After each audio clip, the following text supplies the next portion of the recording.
Իրեքի ժամը 22-ին Սուրանկյան հերթական թողարկմանը դիտեք։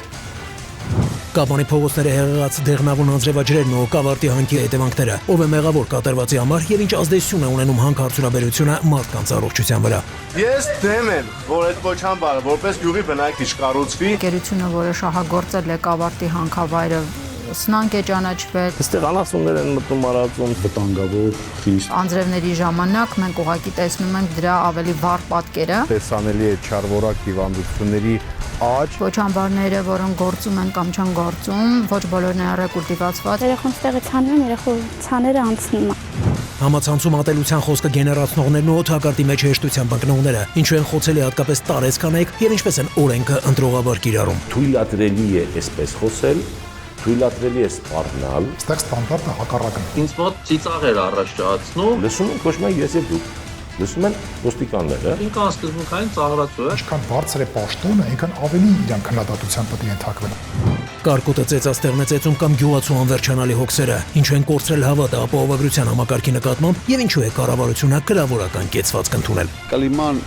անբարենպաստ արդեն Ծիրանի համար ստեղ Կառավարությունը այդ բեռը վերցնի դրա։ Դա իրենց ամբողջ վնասված բերքի գումարը չի։ Ոչ մեկի չեն կարող վերենք աշխատացնել։ Ապահովագրություն գնաց գյուղացիների համար, դա անիմաստ ծախս է։ Նույնիսկ շարունակի համակարգի ռիսկայնությունը մնալ։ Հանրությունը ցնցած Վանաձորյան ողբերգությունն ու խոշոր հրդեհի դեմ մարտական միանգամից 8 հաշվարկների պայքարը, արդյոք անասունների անկման պատճառը թունավորումն է եղել եւ ինչ ավարտ է ունեցել Կամազի եւ Մերսեդեսի բախումը։ Վայ մամա ջան։ Կրոսի ձեռը ժողովուրդ։ Ախպերտը ներքեմն էլ կա։ Այդ պետք է ֆրացու։ Սա կարկուտից հա ձեռները տենց։ Ես հոգին տալիս եմ։ Այս շանսով անջատել եմ կրակը։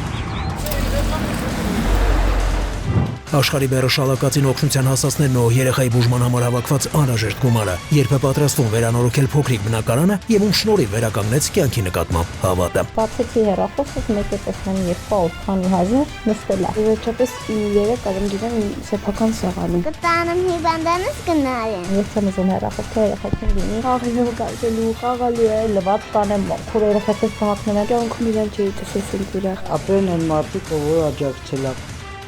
Ցավոտ հարցերի պատասխանները կգտնենք միասին։